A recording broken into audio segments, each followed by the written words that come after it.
Happy Juneteenth. Today is really a great day to be celebrated, and a lot of people are not really sure exactly what this holiday is or what it means, and it was just made on national holiday in 2021, so it's not like the 4th of July where everyone is, barbecuing and taking off.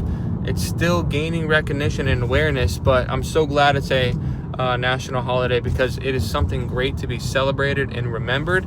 And the history behind it is in the 1980s, Abraham Lincoln signed the Emancipation Proclamation, and the slaves were to be set free, right? That's what that document did. And in Texas, it's, one of the most western states, and the slaves were not free. They stayed enslaved for another 2.5 years after that was signed, after the slaves were declared they to be free. And it wasn't until a Union general, General Gordon, went and pretty much told everyone in Texas, the slaves are free. They need to be freed. He demanded justice.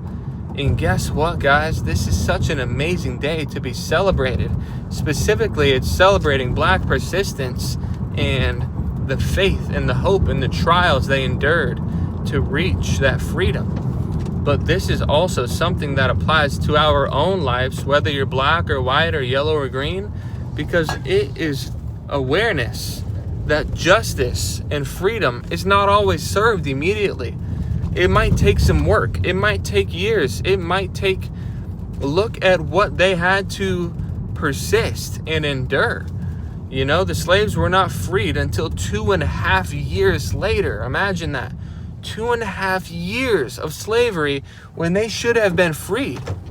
And in my own life, I think of this in a way of, I almost relate it to, just to give an analogy, for example, if someone is baptized, that doesn't automatically mean they're going to be completely, like everything is just going to be super easy. Yes, your strongholds will be removed. Yes, miracles can happen.